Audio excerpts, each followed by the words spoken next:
running out of time, cause I can see the sun light up the sky. So I hit the road and overdrive. Baby, I'm going through withdrawals. You don't even have to do too much. You can turn me on with just a touch, baby.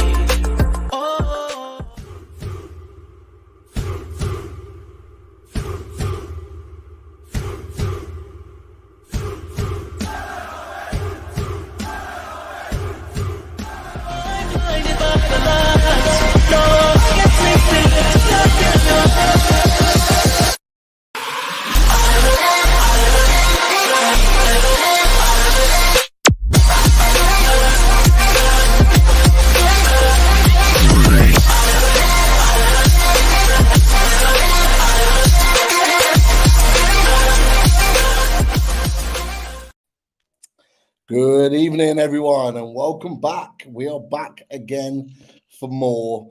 What a week it's been, but we are back for our next round of away days, ready for the Brentford game on Saturday. So welcome all to Loading Mag NUFC. It's a pleasure to have you again on this Friday night, and we are here to talk all things Newcastle United and Brentford. And of course, got the main man with me, Martin. How you doing, Martin? Long time. I'm all right, mate. Yeah, very, very good. Always enjoy coming on and doing an away day. Obviously, I will say it is normally Chris, but he hasn't been well. He's had a bit of a dodgy tooth thing going on all week, and he thought he was going to make it. So I hadn't planned on being on, so I am a last-minute standby. But always enjoy coming on and listening to the away fans. Obviously, it's been a great week. Fantastic win on Wednesday. It's now going into Easter weekend. I've got a few days off, bit of family time. I was out, as I said to Pete pre-air. I went out with a good friend of mine last night, said I was going for a couple of pints and staggered home at 1 o'clock. So it's a little bit worse for wear this morning, but feeling good now, and looking forward to a good show, mate. Looking forward to it. Good stuff. And look, you mentioned obviously it's been a fantastic week. It has, if you're a Newcastle United fan anyway. And we didn't get your thoughts on the reaction. So what were your thoughts on that brilliant 5-1 smashing of West Ham? What do you make of all that? Do you know? Here's the. So I as you know, I tend to reply quite a lot to Twitter when I get wound up. It is my go-to platform for being a bit of a twat when I feel like it. But the one thing I would say, maybe Lewis might be able to give his view on this. Do you know the one thing I'm really sick of, mate, is Sky, journalists and others going, do you know what? West Ham played really poor. Man United were really poor. Spurs were really poor against Newcastle. It's always the other team is really poor. And I'm kind of sitting there and I'm kind of at the point now where I want someone just to cough up and go, do you know what? It wasn't that West Ham were poor. Now, to be fair, they were a little. But actually, I think you'll find it was that Newcastle were really, really good. Now, I didn't think on Wednesday night we were firing on all cylinders. I don't think we even broke second gear. That would be my opinion. Yeah. Yes, they made the mistakes, but I think the one thing we've spoken about most of the season in our games is, and I've said it multiple times, is we need to be clinical. And on Wednesday night, we were clinical. I still don't think that that's us doing somebody over, mind. I still think that's got to come. I think putting 5 past West Ham was not us doing somebody. I still think we've got a big win in the pocket somewhere. And I wouldn't be at all surprised to see that come out before the end of the season. But yeah, everybody played well. I think, look, Wilson came back in. A lot of people wanted to see Isak stay in. Wilson's got a great record against West Ham. You can't blame Eddie for bringing him back in. 2 goals, 2 from Joe Linton. Isak with a real peach after a mistake from Fabianski. It was a good team display. We took the chances and put them to the sword, as we should do and are more than capable of. So we go on to Brentford. I'm sure Lewis will tell us when he comes on.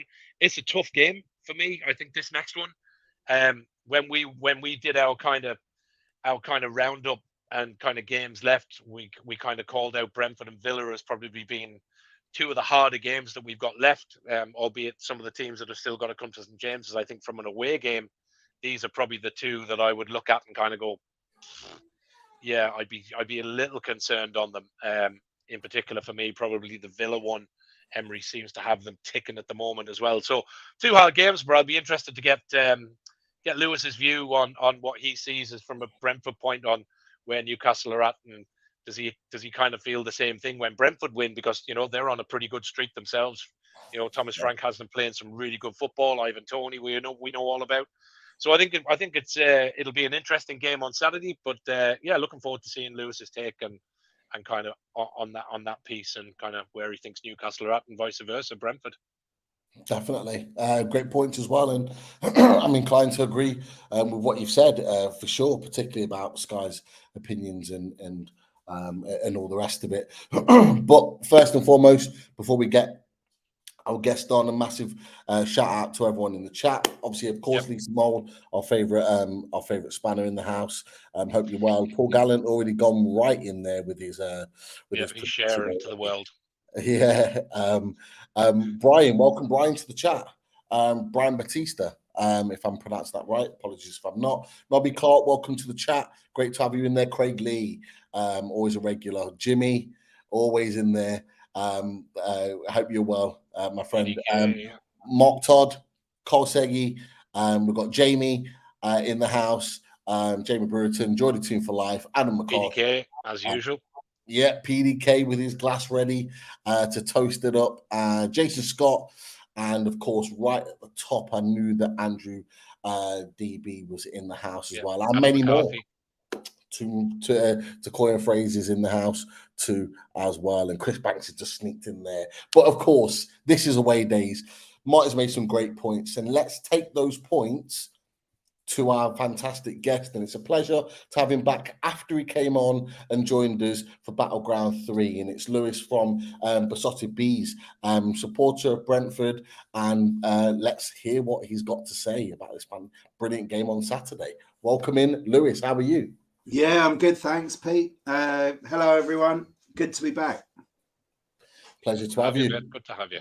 Definitely. And look, let's get into it, because Martin's obviously talked about Brentford being a really, really tough game, and I'm inclined to agree with him, as many other Newcastle fans are.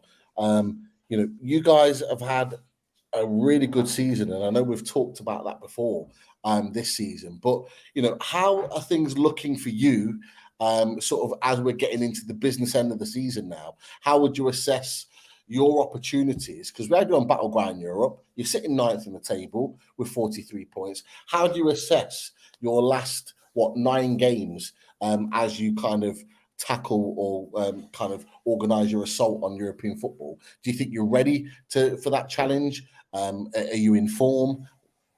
Give us a little bit about where you're at right now.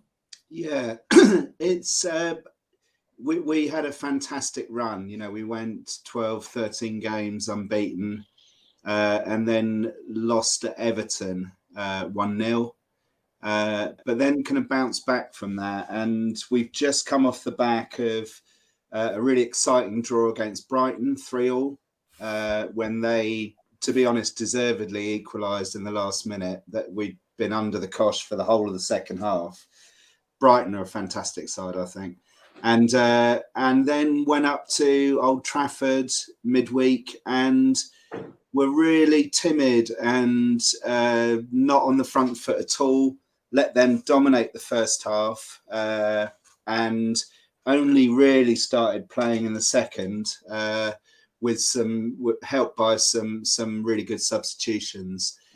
The run-in is tough. I think tomorrow is going to be really tough. We've got Man City, we've got Liverpool. Not that you know which Liverpool are going to turn up, but and several other difficult games as well, including Villa. You guys were talking about Villa. They're obviously one of the form teams in the league at the moment. But we've not got the deepest squad. We've never obviously been in this kind of position before, so. I wouldn't put money on us getting into the top 7. I'd actually be happy staying pretty much where we are at the moment, and just recognising that it's been an unbelievable season. We've been so much better than last year, which itself was a big step up. And it's essentially, with 1 or 2 additions, the same squad that finished 3rd in the Championship 2 years ago. So credit to all the players and the staff for the very clear improvement that's been shown. But I think there are others in stronger positions for the top 7 actually. You talked about how you made the step on from last season. What do you think it is that's made you the team that you've been? Because I don't think anybody would have expected Brentford to have the season that you've had so far. What is it? Is there anything that's really kind of stood out that's epitomised why you're in the position you are right now? I think tactically we've been smart. And, there's a real flexibility now in formations, whether that's moving from 3 to 4 at the back. Often we will change things up during the game itself. The substitutions have been, on the whole, really good. So you can see Thomas Frank improving his in-game management, which actually was a weakness in the Championship. It's quite frustrating. The lack of proactivity in terms of changing things up, etc. But he's really got to grips with the 5 subs, and so I think a lot of it is about us improving tactically. Every player has now had a taste of Premier League, so it's not their first year in the Premier League, and it's just the kind of improvement, the confidence that the players have been playing with. Ivan Toney, who I know you guys know well, has really gone up a level this season. He's been absolutely outstanding. And the defence has been, on the whole, really, really strong. And that's the key to our success. The defence and the goalkeeper been superb this year. We'll come back to those individual players because there's a few of them that I want to discuss and get your opinions on. But it's really interesting to hear, some of those things, that flexibility, that ability to change tactics mid-game. Because Mark, that almost sounds very, very similar to what we hear when we talk about and hear about what Eddie Howe does at Newcastle.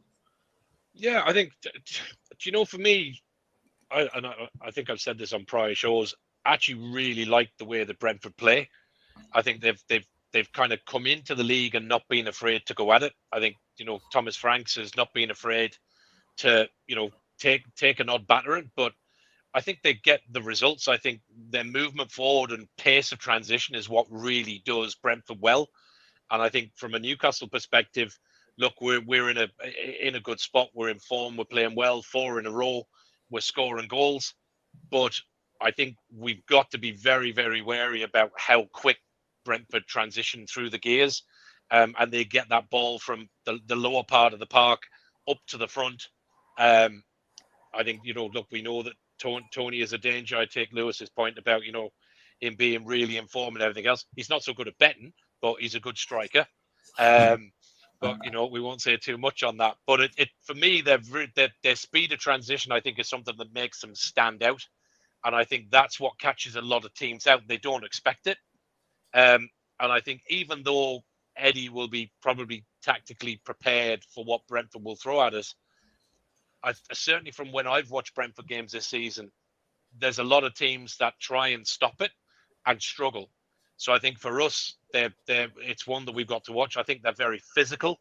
They've got big, strong players. They've got height.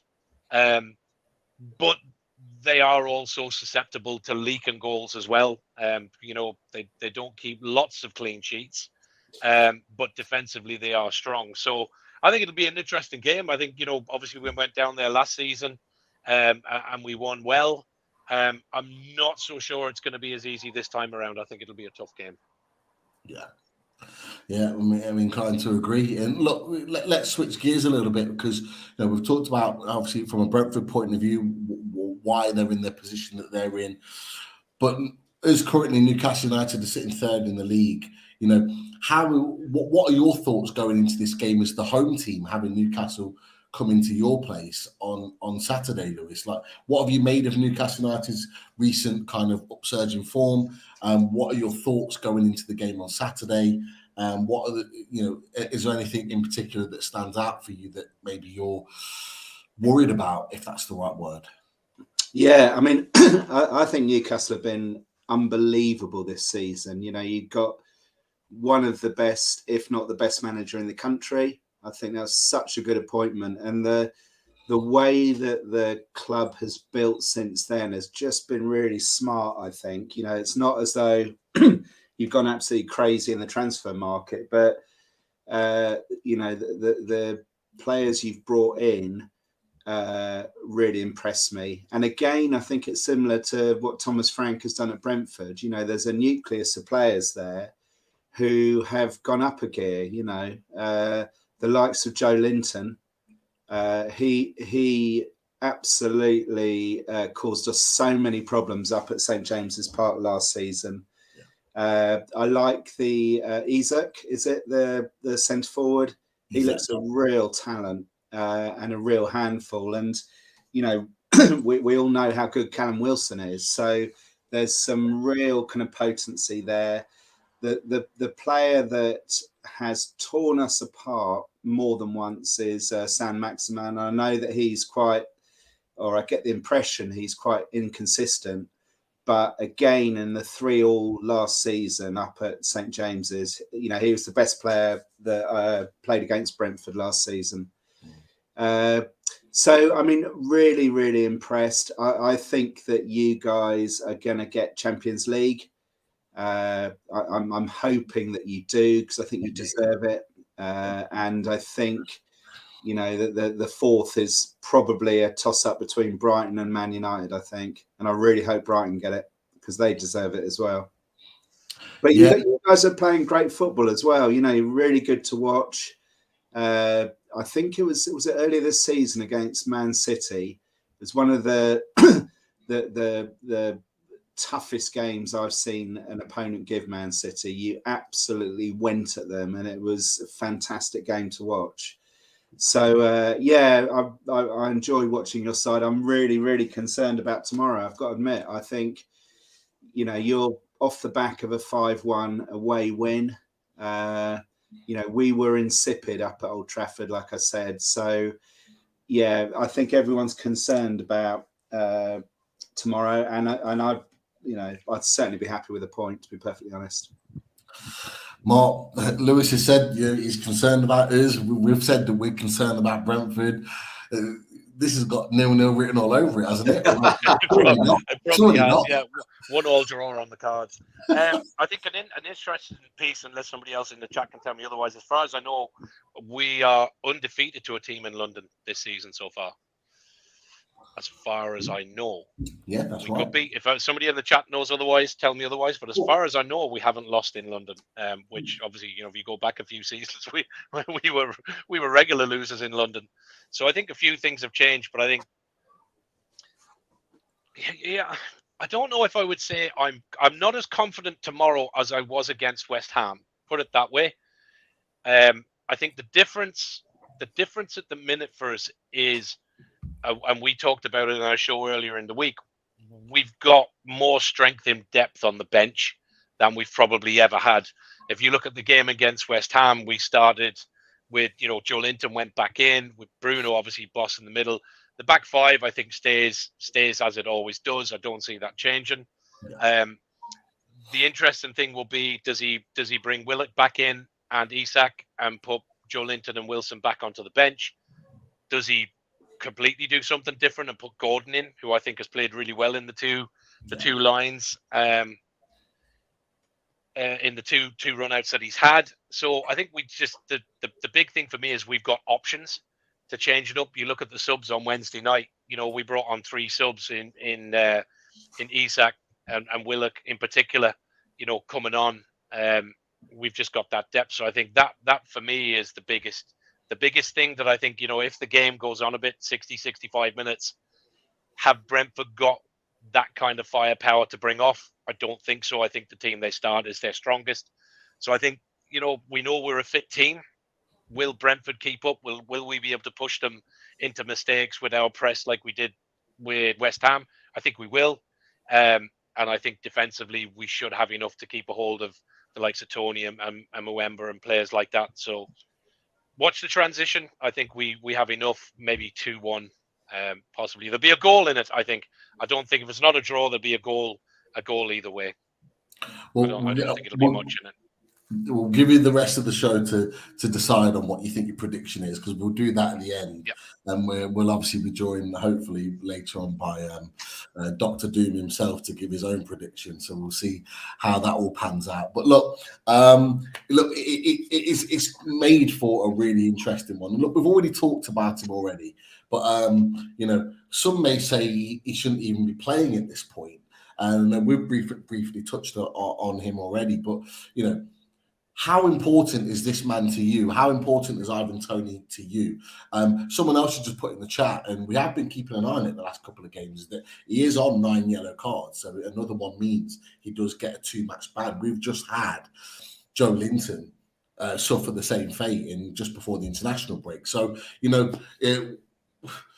what are your thoughts on Ivan Toney? Like, first of all, with the ban, when do you think that's even going to happen, or will it even happen? And secondly, where does that leave his future at Brentford, and Brentford's future without him for a period of time potentially? Yeah, good question. I mean, I think who knows about the ban? I mean, what's pretty certain, I think, is that whether it's through yellow cards or the disciplinary stuff to do with the betting, he's unlikely to play every game between now and the end of the season. And yeah, he's never far away from a yellow, so I wouldn't be surprised if he picks up that deciding one tomorrow. But it seems to have gone on for ages, doesn't it? The charges were made months ago now. He's apparently responded and admitted, some of them, not all of them. But the whole thing is dragging on. I mean, all that a Brentford fan wants is the shortest possible ban. Yeah. And you could say that, we're safe from relegation now. Maybe it's best to take the hit this season rather than to get us off to a bad start next. I just don't know. But I think we are, Brentford is a club that plans really, really well. So, and he's hot property, whether he misses Brentford games because of the ban or because he moves clubs, he's in demand. And I could easily see him heading to, let's say, Man United, who clearly need a centre forward. He would fit in really well there, I think. He's so important to Brentford. He's a leader. I think people look across and see him, and he's big, he's strong, he's utterly fearless, totally self-confident. You wouldn't have known that this ban has been hanging over him. He just looks as though it's not affecting him in the slightest. Best penalty taker I've ever seen. And he, like I said earlier, he's gone up a level this year. His touch is better than I've seen him in previous seasons. His finishing is pretty good. He is a real presence in both boxes. You were saying quite rightly that we are a big side. We're top of the set piece goals. And I think we've got one of the best records in defending set pieces as well. And he's central to that. Yeah. But we are, there will be a plan for post life without Ivan Toney. And we have brought in this player, Kevin Schade, who has really impressed. He's only, 19, 20, but he's already played for the German first team. And he is really exciting, really pacey. He's got a really good leap on him. He's not as much of a monster as Ivan Toney. Yeah. So I don't think he's going to be able to push defenders around in the way that Toney does. But he looks to us as though he's been brought in as a wide player, as Ollie Watkins was, but they're toughening him up so that he can step in and take over from Toney in the same way that Watkins did when Mopé moved on. So there will be a plan. I don't think we'll be left high and dry without him, but he's going to leave a big hole because he's synonymous with the progress that Brentford have made, really. No, interesting. So everyone keep an eye out. Is it Kevin Schade, you said? Yeah, that's right. So he may well start on the bench. He may come in tomorrow for Brian Mbeumo, who has started looking a little bit fatigued. He was one of the poorest players against Man United and got hooked quite rightly. So, yeah, I mean, I wouldn't be surprised if Brian starts on the bench tomorrow. But we don't lose any pace because Sharda is as quick, if not slightly quicker. No, interesting. Let's kind of rewind actually to that, because we talked about the West Ham game, but you obviously had a game the same night and you went to Old Trafford. I'll be honest, I've not seen too much of the game. I've seen the goal. There weren't really many key points, if I'm right in thinking, or major highlights within that game. Were you disappointed that you didn't do more at Old Trafford? Yeah, definitely. Definitely. We went there looking like, we wanted to keep it tight for half an hour and just offered nothing really. And I think Man United were there for the taking. Casemiro was still in his ban. Christian Eriksen, obviously, who we're very familiar with, he was missing. So you've got a substandard midfield there and a team that, really does blow hot and cold. And I think we encouraged them to find their form, really, and then, tried to react, and it was far too late. So, yeah, really disappointed with that, really, and we were similar last season at Old Trafford, went up there and lost, I think it was 3-1. And again, never really tried to dominate them. We beat them 4-0 at Brentford earlier this season, and it could have been a lot more than that. Definitely. And that was achieved by really pressing their defence, not giving De Gea a minute on the ball for his clearances, and all the tactics were different on Wednesday. It was, standoff, low block, let them have the ball, and they just grew into it. And, we got what we deserved, which was nothing. But I was really disappointed with the approach.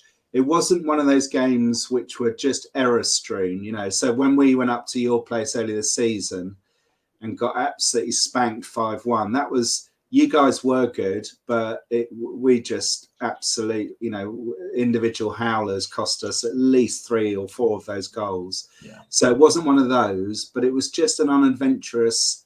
It was like we were a bit overawed by going to Old Trafford, really, and. Yeah, that doesn't happen often these days, but it did on Wednesday. You've just talked about how you kind of played slightly different. We'll talk a little bit about the game now, potentially on Saturday, and how it might come about. You talked about how you played slightly different, or not to what you normally do at Old Trafford.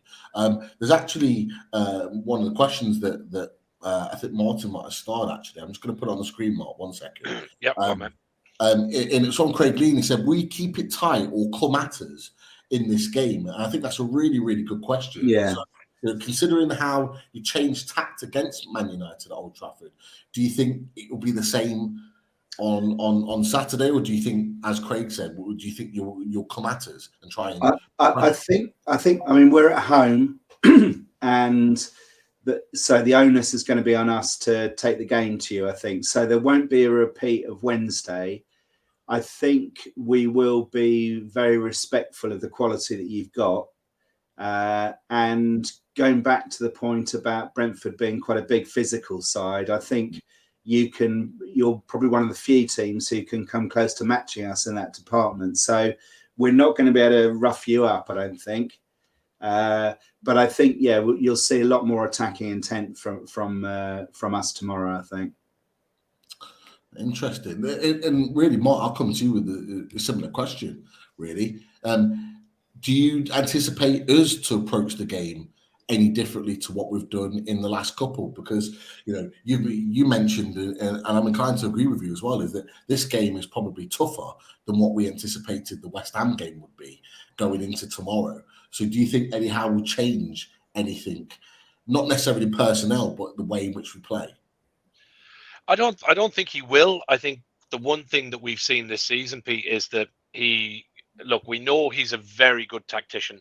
I think I've said this a few times. If you haven't watched the High Performance podcast with Jake Humphrey, Damien Hughes, and the one with Eddie that's done up in St. James's Park, get onto YouTube, get onto Spotify, watch it, listen to it, and you will understand how technically deep Howe gets into his planning and his afterthought and his analyzation of games and preparation of it is just unbelievable. So I don't think he'll change that much. I think, look, it's kind of the old adage: why fix something that's not broken? Yeah. I think he, is very apt at being able to change things up. I think one of the interesting things for me in the West Ham game, and I'm sure a lot of people seen it, was when we kind of had the little water break, he was given an absolute bollocking to Shah over whatever was going on. And you don't normally kind of see that from him. You don't really see him get that animated on the sideline. And we've kind of seen it twice the last couple of weeks. We've seen it with Ten Hag in the Man United game, and he was giving it the finger wag, which was really, really surprising. And then when he had the players together, he was really seemed to be aiming at Shah, but he was certainly giving the defenders a bit of a going over. So I don't think he'll change too much. I think we'll play the way we play. I think we'll keep the high press. I think we'll just go about our business. I think the first 10, 15 minutes are quite important. I think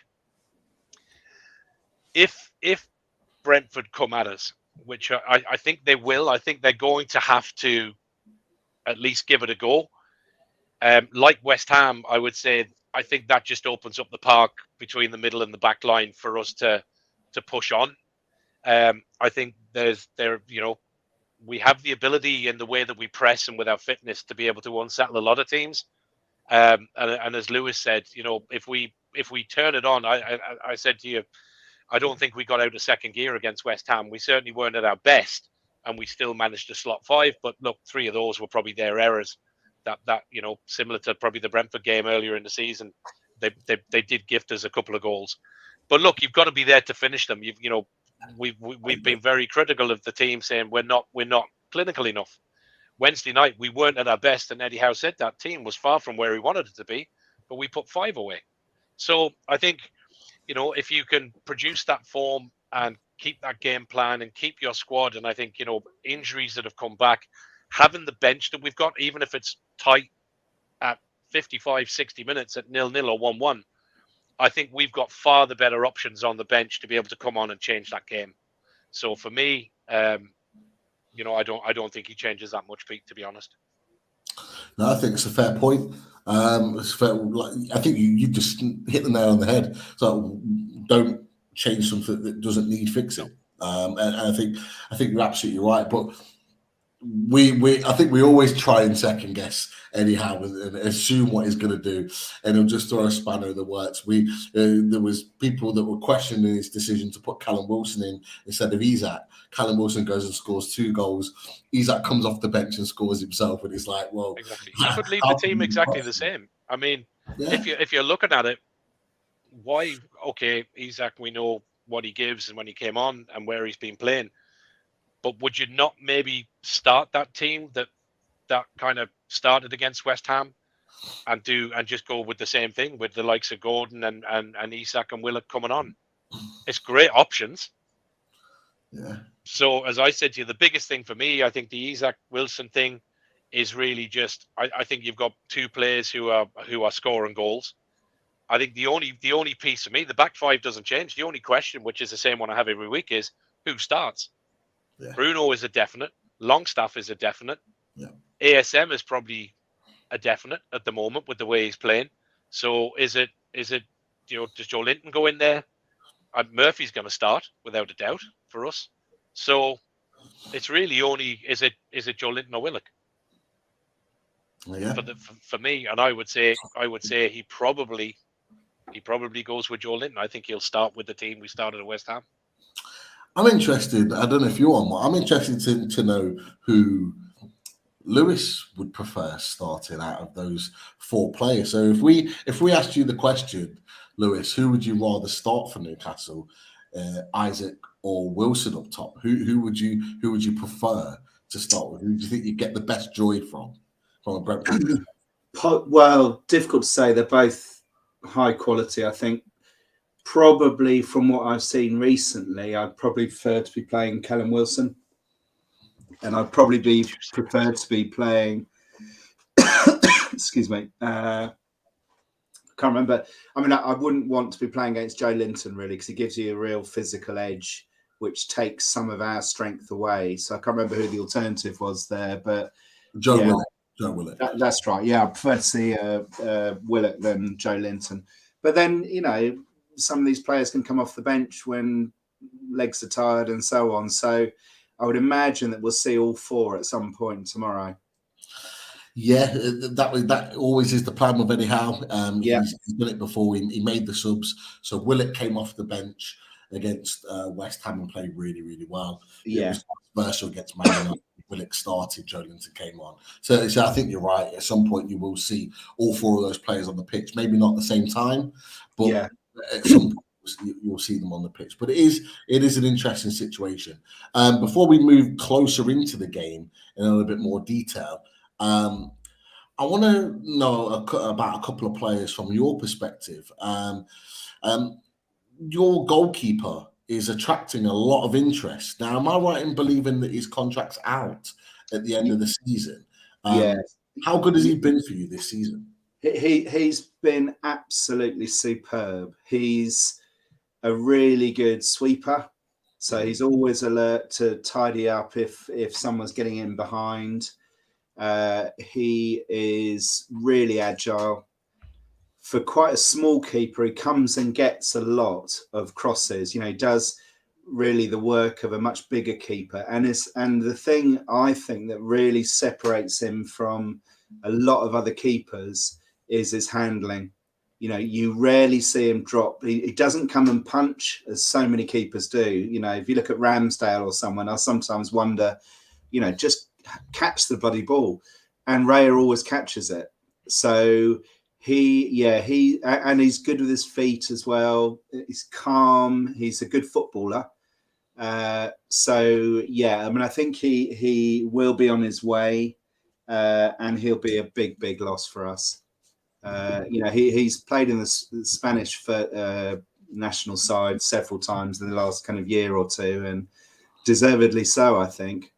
He's someone else that I wouldn't be shocked if he ended up at Man United as well, actually. I was just about to say, because he's actually been keeping De Gea out of the internationals setup and starting ahead of him. So, and there has been a lot of links that where will be the replacement for David De Gea at Man United next season. So that's definitely one to keep an eye on. Now, this is a player that I really like. I really like this player. And I'm sorry, Lewis, I wouldn't mind him being one of our surprise signings in the summer because he's not been linked with us, but I really like the way he plays. And it's this man here. I don't know if you want to talk to us about him, Matthias Jensen. Yeah, so he's interesting because most Brentford fans have had a pretty much love-hate relationship with him up till this season. And because of his inconsistencies, really. I mean, he's got a lot of pluses. He's really quite elegant, really classy on the ball, good vision, good feet. But what he has added to his game is some goals. I think he scored 4 or 5 goals this season. He'd scored 1 in his previous 100, I think. He puts in a tackle now, which he never liked to do before. He is one of the players that covers most yards. He's become a really important player this season, and he's gone from being someone who. Oh, and the other thing he's improved is the set pieces, which used to be dreadful.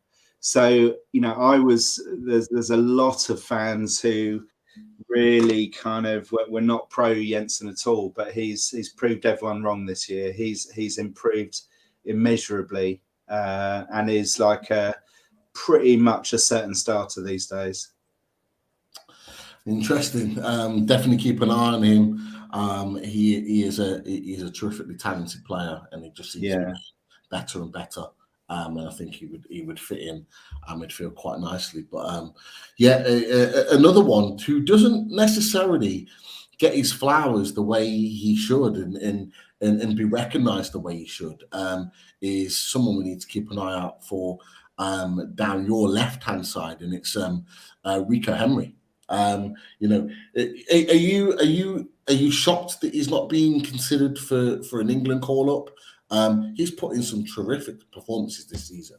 Yeah, I am actually. I mean, what he's got is unbelievable pace. You never ever see him being outpaced. He is really good in one-on-one situations. He had a bit of a runaround from Solly March actually against Brighton, which was really unusual. And then he was really quite poor against United with his distribution. Right. And that's what's holding him back, I think, is if you look at someone like Chilwell, you know, his composure when he's in the opponent's half is what separates him from Rico Henry. Because as a defender, I would go with Rico all day long. He's a really dominant player for us, actually, consistently 8 out of 10 every week. You rarely see anyone getting the better of him. He, for a little fella as well, he's really good in the air. His tackling is superb, and he links up nicely with other players.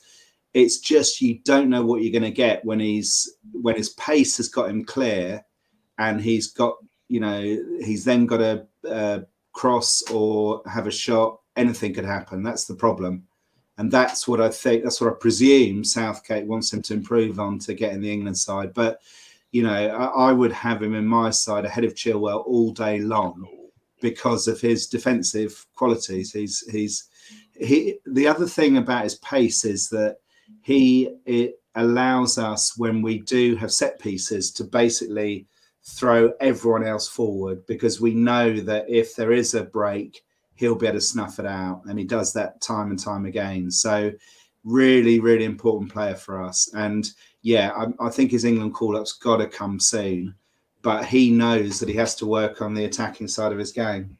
Yeah, no, I think that's fair. And like you said, you've got the likes of Shaw and you've got Chilwell, who I like as well a lot. I think he's a very, very talented player.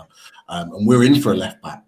So he's obviously got to work on and make sure all of his game is absolutely spot on. Martz has put up some comments. Yes, you know, we would love to put the pictures of Brentford players up in black and white instead of colour. We know you don't like the red and white. We get it. We understand that. But look, we are just showing that appreciation and getting some background information on the opposition. If it helps you, watch this back in black and white. There you go. Change the contrast on your TV and watch away. Yeah. And just to help your Good Friday even more, me and Mark were having a little giggle to ourselves before we went live, because in the night there was 5 minutes of added time, and in the 97th minute, Sunderland conceded a penalty, which ended up drawing 4-4. I was watching that. That's just such a stupid challenge. It was unbelievable. Unbelievable. No, I want Sunderland players to do more of that. I've got to be honest. The more the merrier. Let them get on with it. Yeah, the king of draws. Yeah, and Borough have just gone 1-0 down to Burnley as well, by the way. Yeah. So, yeah. It's a good evening. It's a good evening. It just means that we just need to keep flying the flag for the Northeast. Yeah. Let's not go and fuck that up tomorrow. Now we've probably jinxed it. Yeah. Come on, boys. Don't let us down. I'll put us on a pedestal now. But look, we're at this point in the show which will start really getting into the crux of the game. And what better way to get into that than listen to some stats.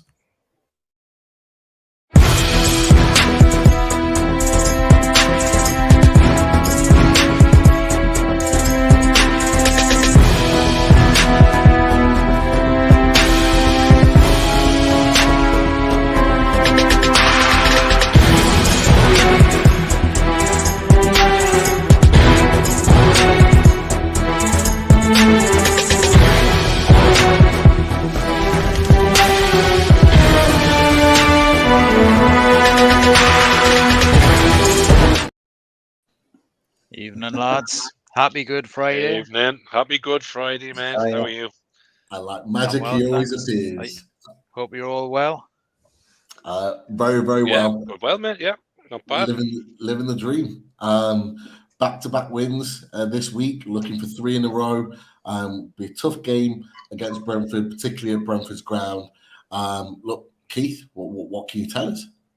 Before I give the stats, I'd just like to add my point to what you were just talking about there. That superb game there, that 4-4 thriller. I'd just like to say our friends down the road, I finally understand what they mean now when they keep saying 6 in a row, 6 in a row. 6 in a row means 6 years in a row not being in the Premier League, which will probably soon be a 7th year in a row. So they haven't quite got that right. It's now going to be 7 in a row soon. Yeah. That's Keith's gaff getting smashed up with any Mackems who knows where he lives. Oh my God. No, definitely not. But at least we can start saying 7 in a row now if they come back to us with that, and we'll just continue to do so. Yeah. Where's John Justice Allen when you need a good T-shirt made? Oh God, yeah. I'm sure it's getting made right now. You just need the 6 in a row, but then just have that scribble, the 6 with the 7 there, and then just stick outside of the Premier League. Look, you've just designed your own top there, Keith, within a matter of seconds. But what stats have you got for us? How is it looking from a Newcastle perspective going to Brentford tomorrow? Yep, absolutely. Got some stats here, but haven't played Brentford that many times in the history. But all-time record here: played 15, won 10, drawn 1, and lost 4. Newcastle's away record against Brentford: played 7, won 4, and lost 3. Newcastle are unbeaten in their last 7 meetings with Brentford. Won 6 and drawn 1, scored 22 goals in those games, and going back to 92-93 season. Before losing to Brentford in the Carabao Cup quarter-final in 2020, Newcastle hadn't lost a league game, or hadn't lost a game at Brentford since 1948, when they lost 1-0 at Griffin Park as well. Newcastle in this fixture have scored more goals than Brentford, 34 to Brentford's 21. Managers, Eddie Howe, his record against Brentford, again, I emphasise that most of these games were when he was Bournemouth manager. Managed 8 games, won 4, drawn 2, and lost 2. Thomas Frank, his managerial record against Newcastle: 1 win, 1 draw, and 2 defeats. Callum Wilson, he's scored 5 goals in his 5 appearances, and he's scored 1 in 7 against Brentford. Ivan Toney, I wanted to talk about Ivan Toney. 18 goals this season and 4 goal assists in 29 games in all competitions for Brentford. So red hot. One of the players in form in the Premier League this season. You can't complain really about that. Really, he's doing superbly well and getting into the England team as well recently. In general, some general stats to round off. Thomas Frank, he's won only 1 of his 8 Premier League games this season with English managers in the Premier League. So 4 draws and 3 defeats, and his only win came against Gary O'Neill's Bournemouth in January. Brentford, though, have only lost once at home in the Premier League this season. Incredible home record, and that was they've been undefeated in 10 games at the Community Stadium, 5 wins and 5 draws since losing to table toppers Arsenal in September.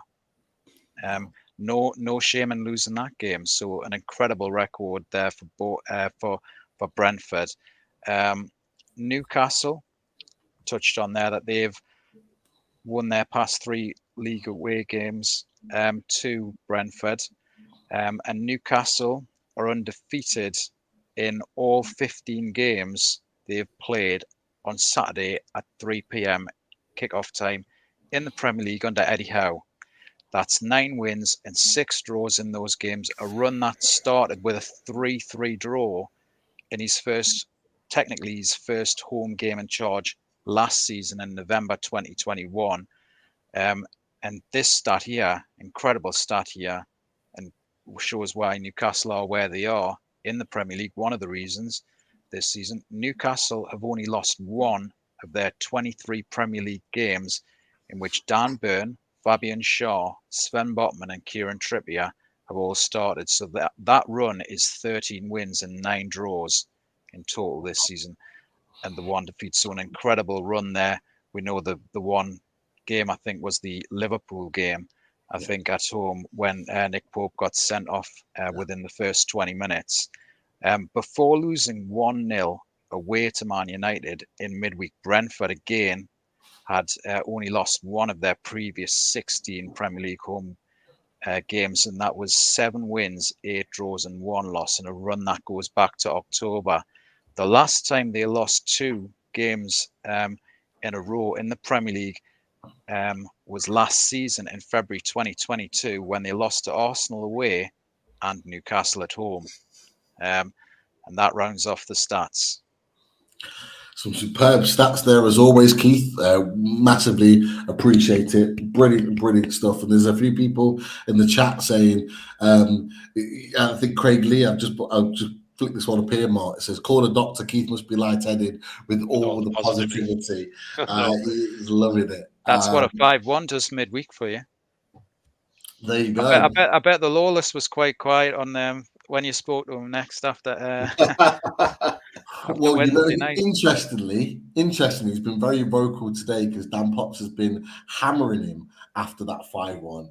And shockingly to me, he's not to me, but to Dan, he's wrote this essay of why at 3-1 they were still in the game and could have won it or could have got a point from it. And I'm just like, how have you managed to fabricate this? Like, you were getting battered and he still tries to find a way to justify how they could have still been in the game. Who's the manager of West Ham again? I thought David Moyes was the manager of West Ham. That's like what a manager would do. Exactly. I have no idea. I think Steve Bruce used to do that sort of thing with Newcastle, didn't he? He did. You're absolutely right. So yeah, you know what Laws is like. Great guy, but he just finds a way to justify everything. And yeah, baffles me. But look, great stats as always. Fantastic stuff. And look, we'll spend just a little bit of time on this before we move on to the latter part of the show. I just wanted to show you because I asked Lewis to put his potential starting lineup together, and I put it on the screen here. Now you will notice that Newcastle have got more than 11 players on the pitch because, as we talked about earlier on in the show, we're not quite sure about who's going to start up front and who's going to start on this left-hand side potentially. Mark's given his opinion, but again, it's a talking point. But what we can see in red is the team that you put together, Lewis. Now, I think you might have put actually Janssen in the middle and Pinnock here. But what's clear is that you have you sort of got like a back 5 or a back 3 and a midfield 5. But what's key here for a Newcastle perspective is that almost you guys play with 2 up top, or certainly Toney and 1 just behind, which is not something that we've been accustomed to this season. But just talk to us about your setup, your team, your tactics. Yeah, well, I mean, I'm guessing that we'll go 3 at the back, but we, like I was saying at the start, I wouldn't be surprised if it's a 4. The problem with the 3 at the back is that Janssen, the skipper's come back in. He's now fit again. Yeah, and he's the only right-footed player out of those 3. So he's too slow to not be the central player in that back 3, if that makes sense. Yeah. So you've got Pinnock, who is one of our very best players, playing on the wrong side. He's more comfortable either on the left or he's okay as the right of a 2, but he's not ideal to be the right of a 3. So that does worry me a bit. And it's possible that, he may drop Janssen, give us, which then would turn us into 3 up front. And if that is the case, you'd see either Wissa or Sharda coming in alongside Brian and Ivan Toney. Okay. The other player who may not start is Damsgaard, who is another Brentford Danish player, to give us a full Brentford Danish midfield. It's possible that he may start with Josh Da Silva or possibly Baptiste, who did well. He was one of the successes against United. Well, but Silva got sent off, didn't he, in the fixture last year? That's right. Yeah. Which kind of meant that game was over for us. Really, we were struggling anyway, but that just killed it off for us. So he's actually been slightly disappointing. He was one of our real standout players in the Championship. Yeah, then was out for a long period, and actually the game against you lot last year was one of his first games back. So he obviously then had a 3-match ban, and he's never really got back to the level that he was showing he was capable of a couple of years ago. So we're all really hoping that he can get a consistent level of performance, because he's a real talent, Josh Da Silva, but he struggled to hold down a first team place this season. Yeah, definitely. I did see some of his performances, and he hasn't been great. Certainly not to the standard that I thought he would be, because he did have huge potential. So, look, where do you get a lot of your joy? I don't actually see enough of Brentford from my perspective to see where they get a lot of their joy in terms of scoring goals. Is there a certain knack that is a set piece? Is it a type of play that you play in order to get your goals? Where do you think you could potentially unlock? Yeah, I think set pieces, definitely. We've scored 20 goals from set pieces this season, I think, which is 4 more than anyone else. So that's a real strength of ours. And you'll see either Jensen or Brian Mbeumo putting the delivery in for those. And then, as Martin was saying at the top of the programme, the transition is often the pace of Brian Mbeumo and his understanding with Toney that causes teams problems. But the player that really holds this side together is number 7 there, Christian Norgard. Yeah, incredibly underrated player. He's been our best player for 3 years now, and no one seems to talk about him. It would be desperately sad if he moved on. But he really controls and kind of links together the defense and the attack. He's a really, really excellent player. Interesting. So a few things to watch out for there. Set pieces, guys. Mark, I'll come to you. Set pieces. We have conceded a few set pieces recently. Yeah, I was just thinking when he was talking, when Lewis was talking, I was thinking, oh, balls. We're just. Yeah, I don't know. We can't defend corners. There's a couple of things for me with the height. For me, there's 2 sides. Like, if you look at the corner that we conceded against West Ham when the cat kicker scored on Wednesday night, like, to be fair to Botman is young, but Jesus Christ, he lost his man completely and let him run on him, which isn't like him, to be fair. But I will also say that, look, he's a kid still learning his game, as much as he's very mature for his age, and is only going to get better and better. But we really struggled to defend corners. We got beaten by a header from Casemiro in the final. Yeah. We got beaten by another header from a corner on Wednesday. We're not great at defending corners, and I think Lewis makes a really good point. They are pretty bloody good at corners. So that is a concern for us. And look, I'm sure, again, tactically, Eddie will know that, and that we've been looking at how to defend better. I said earlier on, like, the front 2, look, you know what you get with Toney. I think Shah and Botman have got enough to kind of manage that.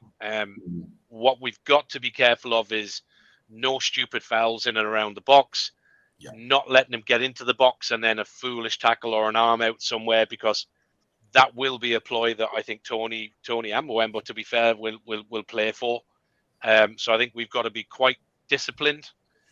I think the midfield, I think we have enough. I think we win that midfield battle quite easily with Longstaff, either Willock and Bruno or Joe Linton and Bruno. I think we can boss that midfield.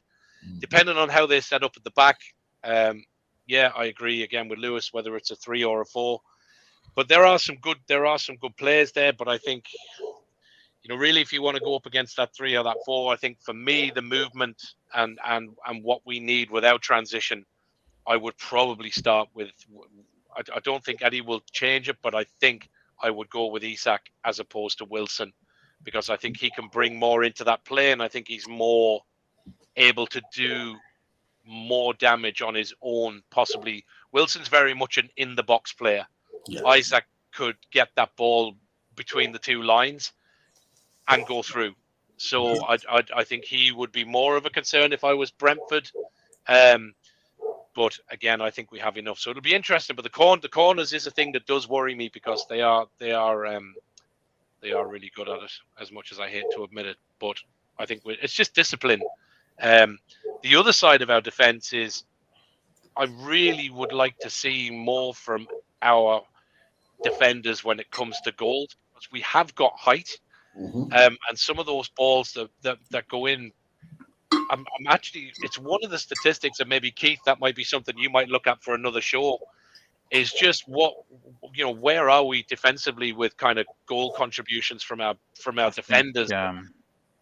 Because it's not great. The height we've got. You've got Shaw with that screamer earlier in the season on the opening day against Nottingham Forest, and Burn in the cup. Was it in the League Cup game against Leicester? Trippier, I'm not so sure about Trippier this season. I think some of his goals came in last season. Yeah, the Man City one, free kick, but that's only 3 off the top of my mind. Jamal Lascelles, as a reduced player this season, involvement, and that was in the cup as well. So not many goals. Certainly, probably not more than singles, I would think. Yeah, I think it's just a concern that we've got that height, and certainly if you watched, certainly some of the older Lille games, Botman can score. Yeah. So I'm surprised that we've not seen a contribution from him at all. He is good and strong in the air. Shaw, we know, is good in the air and from long range, and we know that Burn, with the height there. So I think it's one of the big areas for me that's been lacking, in that we have got that height. We've played that same back 5, and sometimes we look really dodgy on a corner, and we're just not, in my opinion, with the height we've got, I don't think our defensive players have contributed enough in upfront situations from some of the set plays we get. But corners would be a concern for me if I was looking at Brentford. So I think Lewis is right there in what they do. It was mentioned in last week's the last show, one of the last shows as well, about defenders getting forward. And when you did the head-to-head, Pete, we were talked about Luke Shaw against the likes of Dan Burn, and how Luke Shaw, you get so much more from Luke Shaw going forward than the likes of Dan Burn, really, unfortunately, in an offensive sense. Yeah, and that is one of the things that lets it down. But it could well be equally games like this where they do play more players forward, and they've got 2 strikers to worry about. That if we want to continue our game, that for one game he has to sit in here, and we create a 3 ourselves, and we just block them off here. And Burn does what he does here, and not necessarily think about that role. One of these 2 can come in and support the overlap with ASM, but it's about Burn just doing a job for the team away from home. Could well be the case, and that might be a benefit to us just for this game in isolation. But Martin mentioned about going with Isak instead of Willock. So Keith, I'll give you the opportunity to add anything about the tactics and where we might win the game, from a Newcastle perspective, but also I'll give you the option of whether you would go with either Joe Linton or Willock Enio. So what are you thinking about both things? So first point, I'd like to agree with Martin on that one about Isak. I think I would go with Isak as well, because I think there's still an element of unknown about Isak, which could surprise Brentford. He could, that we've seen a couple of the goals and his involvements and his assists. There's an element of what's he going to do here, which will keep Brentford on their toes a bit. I think if he went with Wilson, I think Wilson's a better option to come off the bench in the second half. At the minute, he gets his fitness back and he get those 2 goals. It was brilliant that he got them the other day, but I just still think there's perhaps a bit more of a predictability, a bit more mechanicism with Wilson. So I would go with back Martin on that one and go with Isak. There's a bit more mechanicism. Where are you digging your words up from, lad? What the hell? It's good. It's good. There's a bit of mechanicism. Mechanical. Holy shit, I mean, balls. it's Good Friday, Martin. It is Good Friday. No, I'm not saying I'm not impressed, mate. Listen, I'm just out here enjoying the ride while you're talking, mate. Bounce back ability. Remember that one from? I remember that one. yeah, That's a cracker. Classic. So who are you going for, Keith? Out of Jolinton and Willockino, and tell us why. I quite like. Oh, that's quite a tricky one for me. That one, I've got to say. I think Willock hasn't really put a foot wrong.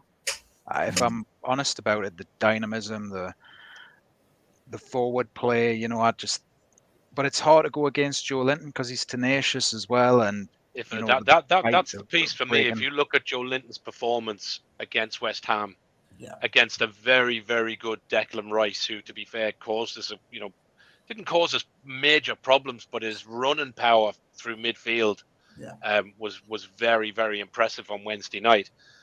But other than that, the amount of ball that Jolinton broke up in the middle of that park, in particular from the likes of Paquetá, apparently that's the way we say it now. It's not Paqueta. Yeah. The amount of ball that he breaks up with Longstaff, I think, for me, for this game, is something we need more at the minute to start that game than we do Willock. So for me, I would have Jolinton in prior to ahead of Willock. For me, it's a good opportunity to rotate and rest as well. I mean, 3 games in less than a week as well. Yeah, definitely. So are you in agreement with Mark? Are you going Jolinton? Yeah, I would do, just for that performance on Joe Willock. Jolinton's coming back in. Joe Willock's been involved a lot recently. Perhaps it's, there was that concern after the Man United game. Didn't seem to be there on a Wednesday night, but maybe it's time just to rest him and then maybe bring him on later on if we need to change things up in the second half. That pace in the second half. Yeah, I think that's more than fair. It's a tough decision, so you could go either way. I'm sure there'll be arguments for both Willock and Jolinton. But look, the beauty of it is that we've got the ability to, if Jolinton comes in and is the Brazilian bulldozer, as we've called him, comes in and does his job, Willock has got the pace and the power to continue to run at defenders late on into the game when they don't want you to run at them. What I'm interested in here is, because you're going to get Hickey going forward here because he likes to, I want to be seeing this isolation here. I want to be seeing ASM one-on-one with Pinnock. Lewis talked about the pace or lack of. That's where ASM can get in here, and equally with Murphy getting in and behind Henry. Can they get one-on-one with me? Me's a very good defender, but not very quick. So can he get in and behind him in those positions here? So that's what I'll be wanting for both of those players. I think that thing with ASM, Pete, though, for me, and I think we've said it a few times, is I want to see him take the man on and go past. Same in the West Ham game. And listen, he's been, anybody that watches me, Pete, will know we don't always agree on ASM. But he's been outstanding the last few games he's played. He's been the ASM you want to see. But he's got the beating of players, and I just wish sometimes he wouldn't kind of do the 2/3 piece and then cut into the right, which I know he likes to do because he likes to kind of bring the middle in or maybe have a shot. But he's so got the beating of some of these players in this league. I wish he just kind of, like you see Toney do for Arsenal, just take the guy on, get a half a yard and ping a cross in. So I'd like to see it. I think I totally agree with that with Hickey going forward. That isolation with ASM and Pinnock, but take him on, take Pinnock on. Yeah, I 100% agree with you. I understand it to a point because he's going down the left hand side where he's using his weaker foot, but actually he creates more chances doing that because the defenders almost expect him to go on his right. And look, I've talked about it for a year now. He needs to mix up his game. He needs to go down the left, go down the right, keep the defender guessing. and make it that when he gets the ball one-on-one, the defender genuinely doesn't know which way he's going to go. And when a defender is caught like that, that is when you've got a defender stuck, and that's where you've got the beating of them time and time again. He did it with Dallo.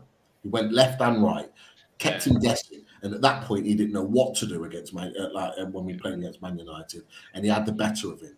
He needs to do that more often. To be fair, he did it against West Ham, but far less. But we need that, especially if he's going to be beating Hickey down here and getting beyond him. So if Hickey's getting caught up here with the ball and we're on the counter and there's a cross ball here, which happens to come a lot to ASM, he's got that running in on Pinnock. Do you think, Pete, do you think that with ASM he just concentrates and he just tunes in and focuses a bit more on the big games? So like Man City earlier this season when he was turning Walker in and out, and with Man United at St James's Park when everybody's fired up, he did it at Darlow. Do you just think he, whereas he might get a bit more complacent in some of the other games where he might need to be as focused, for instance? I think maybe earlier on this season and certainly last season and beyond, yes, I think that would definitely be the case. But you've got to. But I would also put that more towards is that when you play the bigger teams, you do get more space, and the reason being is the bigger teams tend to come at you, so they come to attack you. So when Man City came to attack us at St James's Park, it left a lot of space in and behind, which he exploited. The same with Man United again on Sunday. Ultimately, the same with West Ham. West Ham just didn't get the message that every time that we attacked, we were looking like we were going to score. They continued to throw players forward, and we continue to exploit it. When you've got a team, so for example, Bournemouth, for example, or Forest is not a good example because he was injured. But when you're playing a team that's lesser or in the bottom half of the league that are just clinging on for a point, for example, they're going to play deeper, and that's where ASM finds it difficult to break teams down. That's what he's going to have to develop. He's going to have to develop that, because going into next season, if he's here next season, that's the big question mark, is that teams are going to come and play Newcastle like that even more so, which is why our recruitment is going to be crucial, because we're going to need to still break teams down whilst them sitting behind the ball. So that's the big thing with ASM, in my opinion. But when he's got teams that are willing to come out at us and we can exploit them in the behind, ASM's the guy to go to. But like I say, let's see what he comes up with from that perspective. We've talked a lot about Newcastle, but obviously from a Brentford point of view, as Lewis said, those set pieces are a big thing that we need to keep an eye on. That's for sure. At this point now, but before we come to predictions, we've got a number of questions that lots of people are putting into the chat. So, Mark, I don't know if you want to fire some questions at Lewis. Now, so we will just confirm it before, that we are unbeaten by any team in London at the moment. One from Carl then for Lewis. He says, Brentford are playing very well. Are you concerned at all about playing us? Yeah, without a doubt. There's a lot of talent on that side, and there's a real sense of team and real energy, I think. So, yeah, it's going to be, without doubt, one of our most difficult games this season. Okay, cool. David Tuffield says, first goal tomorrow is going to be important. Yeah, I would agree. Question from Craig Lee says, will you keep it tight or will you come at us? I think we've looked at that one, haven't we? I think we're going to come at you.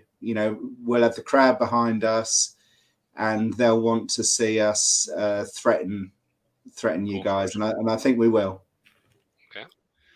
Okay. Question from Lisa Moll, who's one of our mods on the channel. Question for Lewis: have you had any injuries this season? Can't say I've seen too many reported. Is that just pure luck?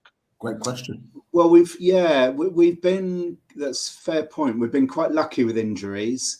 I wouldn't say any of there's probably 7 or 8 players in that side who, are absolute regulars. And I don't think we've lost any of them for a sustained period of time. We've got a couple of players out at the moment. So Keane Lewis Potter's out.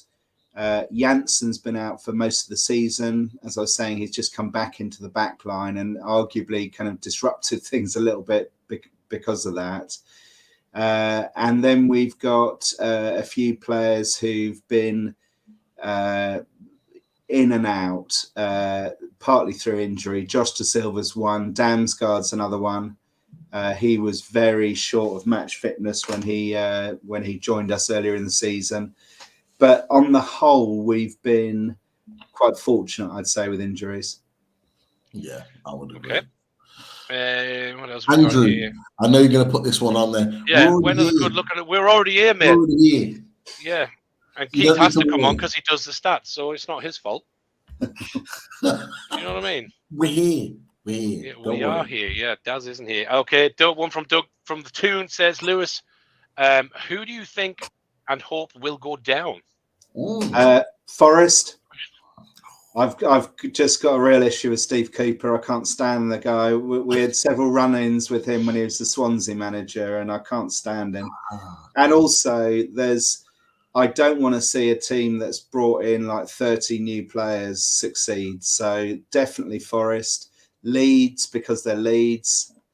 And that's as good a reason as any, mate. I would have said Everton, but I really like Sean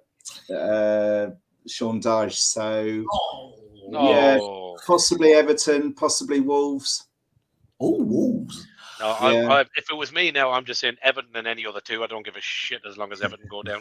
Yeah. Just Everton. Yeah, I think I would go for Everton, actually. I don't know what I'm talking about. Yeah, so okay. Everton, Leeds, Forest. Yes, Okay. Okay, next one. Question from PDK, regular in the channel, says, with Tony's impending ban on its way, are you worried that this could knock his value down if you were looking to sell? And will it hamper your summer transfer process for a replacement? Question. Yeah, it's possible. I think it depends when the ban happens, obviously. You know, if the ban is served this season, then that's not going to be an issue. If it's hanging over him for next, I think it's going to make clubs more anxious about whether they'll get full value from him. But like I said, I think his level of improvement is so great that there's every chance he's going to get better and better, even after a ban. I've said that Sharda, I think, is probably being earmarked as his replacement, but we haven't got the deepest squad, so I think we'd have to go into the market to bring in some more reinforcements if we lost Toney.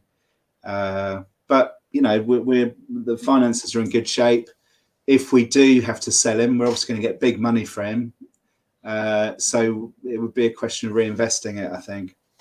But we'd have to go into the market if we lose Toney, no doubt about that. Okay.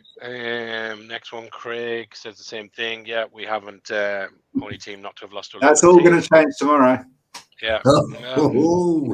Okay, another one from PDK. He's on fire tonight. He says, are you worried that your team will be cherry-picked by some of the bigger clubs in the summer? Yeah, definitely. I mean, I think we've mentioned a couple of these already. I think Toney, Raya, there'll be big losses if and when they go. The players that I would be desperately sad to lose as well would be Norgard, as I mentioned, Ethan Pinnock and Rico Henry. And I think if we start losing, the core of the side, like those I've mentioned, it would severely weaken us. And we haven't got that squad depth that you guys have got. So, I think we'll fight hard to keep some of these players, but I think they would be the 5 that most clubs, if they've got anything about them, will be looking at. Yeah. Okay. Cool. Mark Todd says, Lewis, what would you say are the weaknesses in your squad that Newcastle may be able to take advantage of? So I think just looking at the positions in the team, I think right back where we've got Hickey or possibly Roslev, that's an area that you might better exploit. I'm very worried about Sam Maximan against whoever plays there. The third striker, if we do play a third striker, Sharda, he looks really promising, but he's unproven. Weissa, very good finisher, but can sometimes just not get into the game. And then that third midfielder, I put Damsgaard in there. But as I've said, Josh Da Silva would be an alternative, but he's been a bit off colour. So I think those three positions, I think we're strong everywhere else. I think it's those three positions that other teams will try and target. Okay. What we got now? We got a couple more here, still going. Brett C says, "Do you think the teams are starting to work Brentford out at this point of the season? Still thinking about the way you blew Man United away early on." Maybe. I mean, I think that's more about the improvement at Man United, to be honest. They were an absolute shambles when we beat them 4-0. Yeah, I mean, probably, but you'd expect them to probably have done a better job of that. We are recently on the back of like a 12-13 game unbeaten run. So that suggests that we're still able to surprise people, or even if they have worked us out, they still can't deal with us. So I don't think, I'm slightly surprised. I don't think that's happened yet. Okay. Not a question, but Nobby Clark says, "If Brentford do need to score, just aim at the back post. Not sure why, but we don't know how to defend." And that's where we focus a lot of the attention on those corners and free kicks. Sometimes there'll be a flick on at the near post, but it's all about the back post. Okay, we've got a couple more. Yeah. Thanks, Nobby, there for giving the tactics away, but well done. Marty NUFC says, "I don't think it'll be a tough game. We're going to rip them apart. Don't fear anyone this season. Come on, Eddie Howe's black and white army." Chris Banks says, "Newcastle do more pressing than a Chinese laundry." Alan Thompson says, "According to the pundits, Brentford are favourites to win tomorrow. Suits me, as we've been the underdogs all season." You just know the likes of Paul Merson and everybody at Sky and everybody are just sitting underneath the desks with a doll. With Newcastle, they just put pins in and they're just cheering every other opposition on every week. They're desperate for they have bubble to burst. They have to talk about us positively, because why wouldn't you? Because we're on a fantastic run and we're upsetting the apple cart, but they cannot wait for us to start losing. Once we lose a game or drop a point, it'll be drama. Question marks are going to start coming. Yeah. They always do it. Listen, I think somebody just needs to pop an old bottle of Jack Daniels on the desk beside Merce, and that'll sort him out. Okay, there's a question there from another one from PDK. He's on fire, allegedly. Yeah. So, what did Newcastle not do well? Well, it sounds as though defending set pieces, which does sound like an opportunity. I think Nick Pope is a fantastic goalkeeper, but he sometimes looks really inept with the ball at his feet. So I think we've got to be on him when he receives the ball from pass backs, etc. And I don't know if people are really having much joy out of Dan Burn, but I always look at him and think, you don't look like a left back. Someone should be able to, give you the runaround, but maybe that's not happening. I don't know, but I can't see too many weaknesses really. And you look like you're banging form again. So yeah, I can't see too much to work on. Okay. Question from Gary Milliken here. What are the thoughts of Brentford fans on Ericsson joining Man U? Do you know what? He left without really much love. He kind of he never really engaged with the fans very much. He wasn't really a fan's favourite. We could all see how good he was, and he was instrumental in keeping us up. Don't get me wrong, but it wasn't like he left a big emotional hole at all, because he was quite a cold character, really, I think. So, and, Brentford or Man United, you're going to pick Man United, aren't you? So I can understand why he moved. But I don't think he was really with us long enough for us to really get attached to him, Fair point. Okay, one from Jamie Bruton, which we normally get thrown in on away days. I know Pete does. Which Newcastle players would you take at Brentford? Trippier, without a doubt, because that's a problem position for us. Sam Maximan, because every time I see him, he tears us apart. Bruno in midfield, he looks a real quality player, and we could do, he's a kind of you know, we were talking about Jensen earlier on being a revelation this season, and he's probably the most similar player to Bruno, but I really like the way that guy plays, and he just seems to pull all the strings. And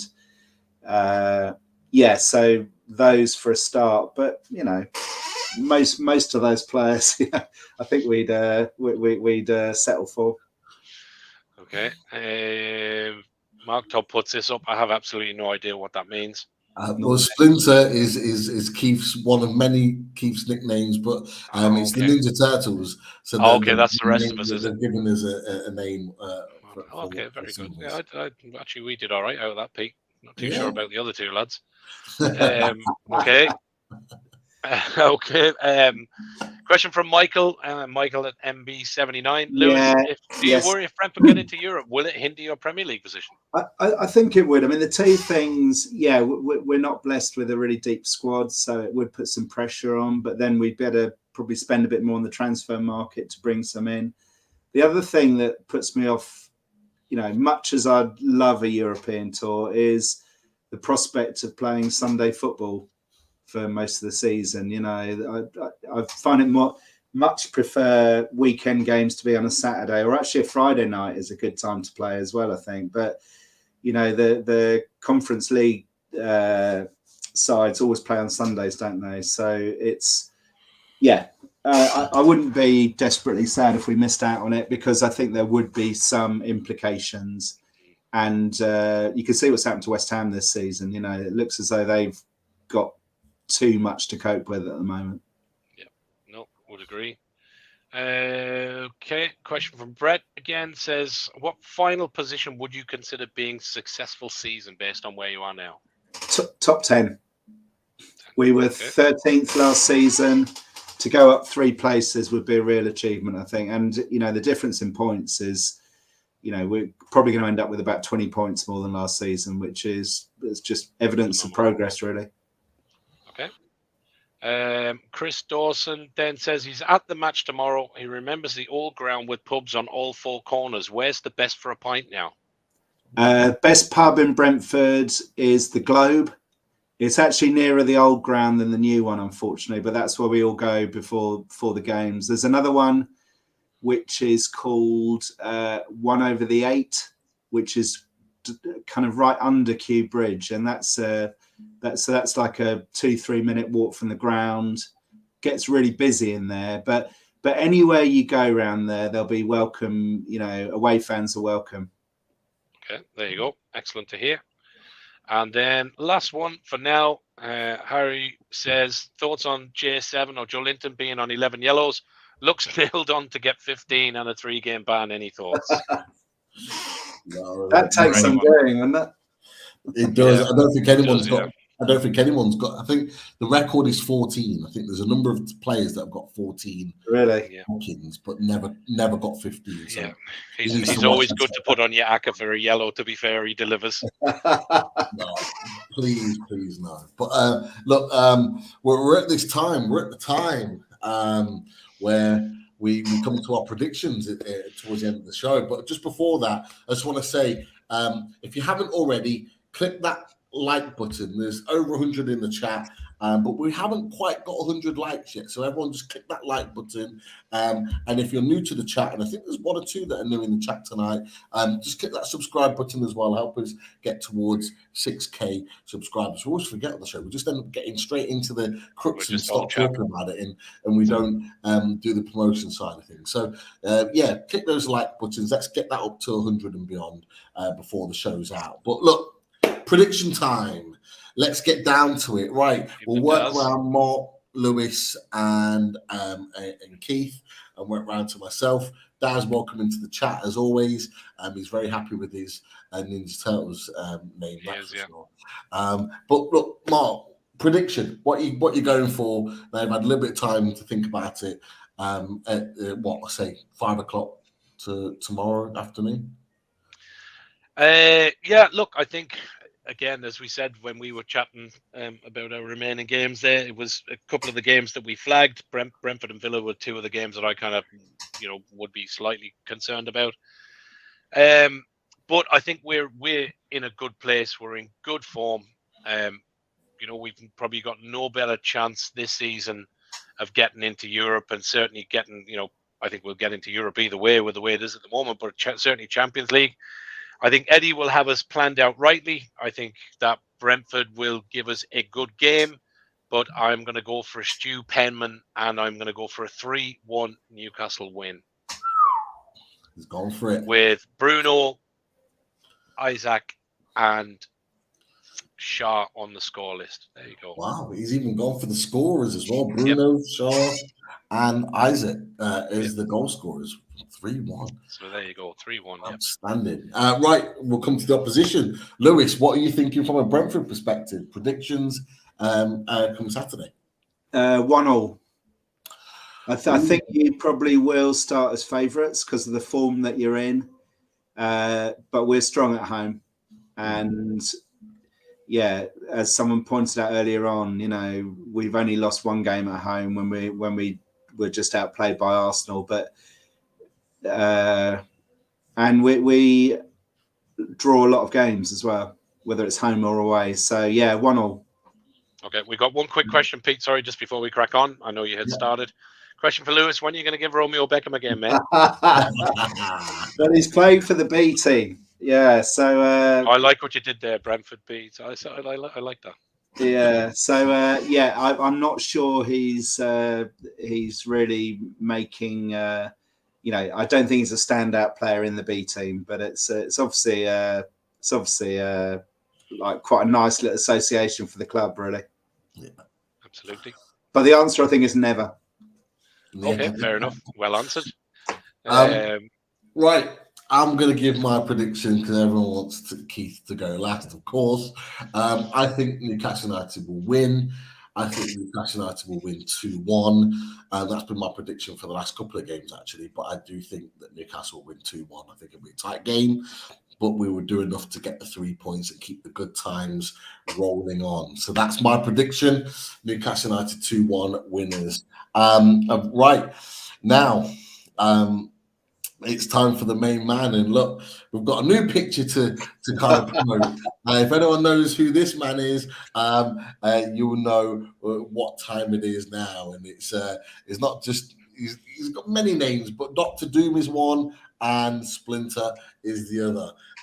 Are you gonna sit on the fence again, Keith, or are you? What I would say with all of these sort of villains every week that seem to be cropping up, or characters from cartoons, I'm surprised you haven't gone with the obvious Blofeld from Bond, you know, or Goldfinger or something like that, you know.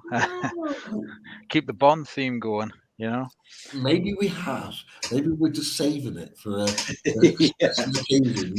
You never know, Keith. But no, it's good. I'm glad you put that out there. But look, what are you going for? What's your prediction?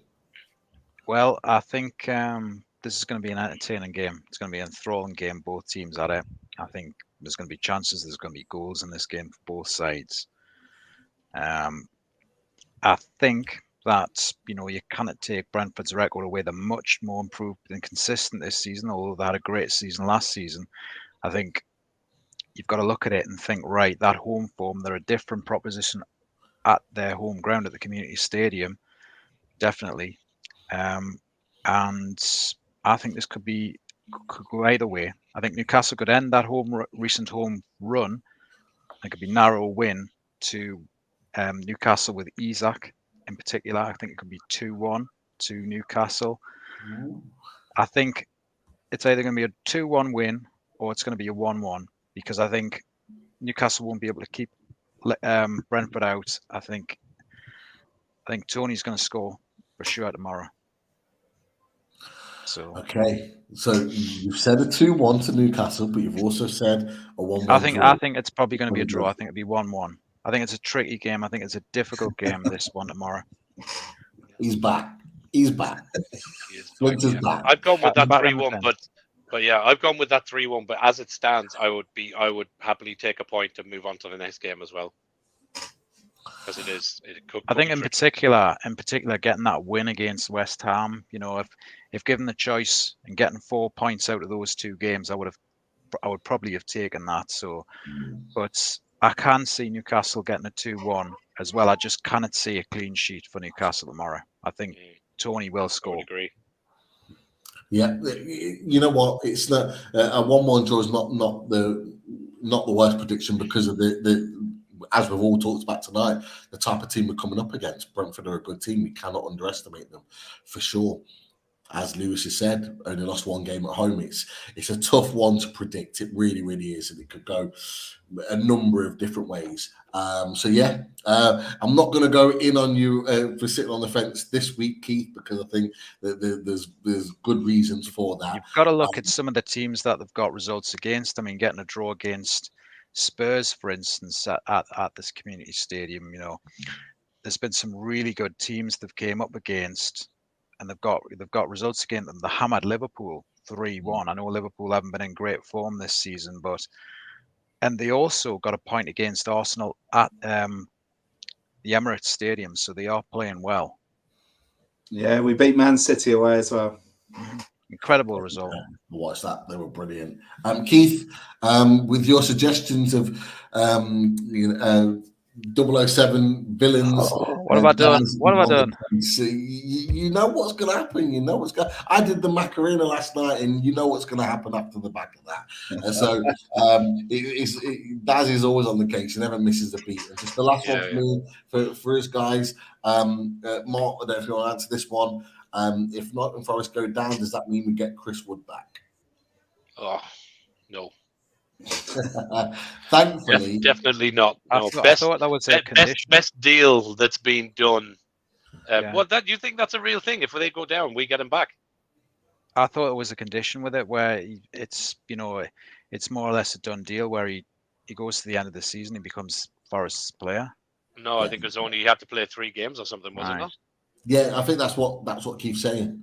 Yeah. No, he's done. No, we don't get him back.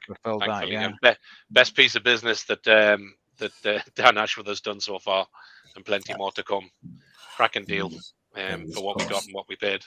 Yeah. Guys, it's been an absolute pleasure to chat to you on the preview for away days tonight.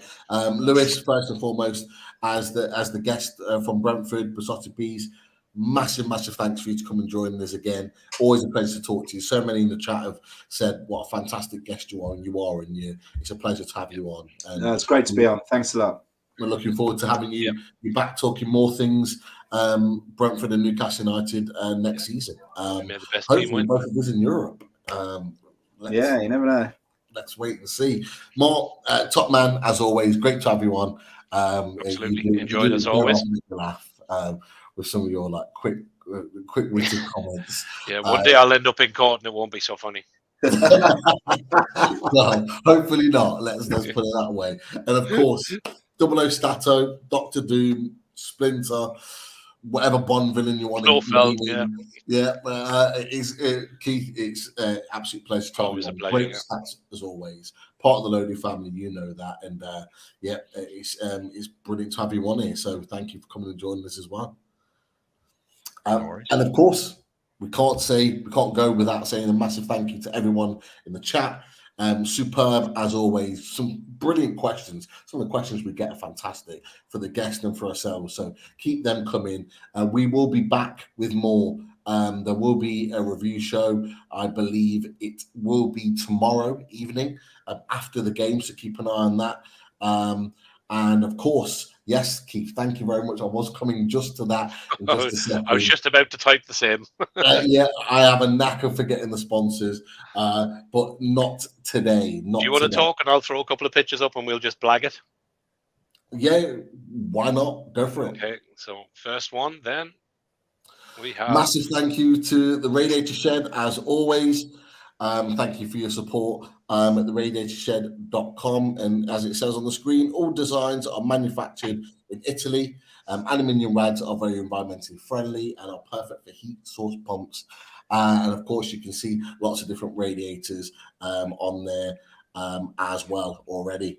So get involved and support Russ and the team. And look, we can't go without saying thank you to Bathroom Design, H2O, the Northeast's largest suppliers, Vilroy and Bosch Bathroom Wear, Team Valley Gateshead, over 20 years established, run by the family. So get down to the showrooms on 11th Avenue, Team Valley Estates in Gateshead, if you're nearby, and go and check them out. And Mark's just putting those quality bathrooms on the screen as well. And there'll be more images to come. Make sure, if you're not a member, click that blue button. You can only do it on your mobile phone, but become a member, $1.99 a month, and you'll be a part of some fantastic prize draws that we've already gone and we've got planned coming up in the weeks and months ahead. So become a member and be a part of that as well. So, and don't forget, Pete, sorry, just to remind those that may or may not watch all the time, but don't forget the Loaded Boys will all be in Newcastle on the weekend of the 29th and 30th of April. We are over for the Southampton game. Myself and Daz are flying in from Ireland. The rest of the boys are making their journeys, apart from Richie, who's only going about 10 minutes out of his way. But the other lads, Pete is coming up, Chris is coming up, and we will all be kicking around for the weekend. So I'm sure we'll see us for a drink. And we are also, as Pete has said, those that watched us over the last couple of weeks, we will be playing a little game of football against Newcastle Fans TV on the Saturday up at the Newcastle United, or for the Newcastle United Foundation. So we'll get links and bits and pieces up in the run-up, and you can drop a few quid into that for a really good cause. But if you want to come up, we'll get the times and stuff up once we got a bit more clarity. Come up, have a laugh. You'll probably easily get on for a game because me and Daz won't be able to run around. But yeah, we should have a bit of crack, and then I think we're going to head out on Saturday night for a few bevies and meet up with people who watch the channel and everything else. So we'll get that detail out again over the next few weeks and keep reminding people. But yeah, we're really looking forward to all meeting up, because as yet I've yet to meet Daz, Chris, or Pete in the flesh. Yeah. I've only met Richie, and we've been doing this for about 3 years. So there you go. So yeah, so a little bit odd, but really looking forward to it. So yeah, get yourselves out and about when we're over. Cannot wait. And like I say, it's all for the food bank, it's all for a good cause, the charity match. So come down and you can come and watch the game. And yeah, it's like I say, the link will be available hopefully in the next few days. Newcastle Fans TV are working on that. The promotion will go out on both channels simultaneously, so you'll know when it's available to click that link and go and promote it. Everything's in place. The charity game will be happening, and we'll get the promotion out to raise money for a great cause. That is for sure. Lads and lasses, there we are. End of the show. Let's see where we go on Saturday. We're watching very, very intently, and hopefully from a Newcastle perspective, and of course Brentford, praying for 3 points. But look, that's another away days in the bank, guys. How'd you like that? Oh no, we do love playing away. Now, how do you like that? How you like that?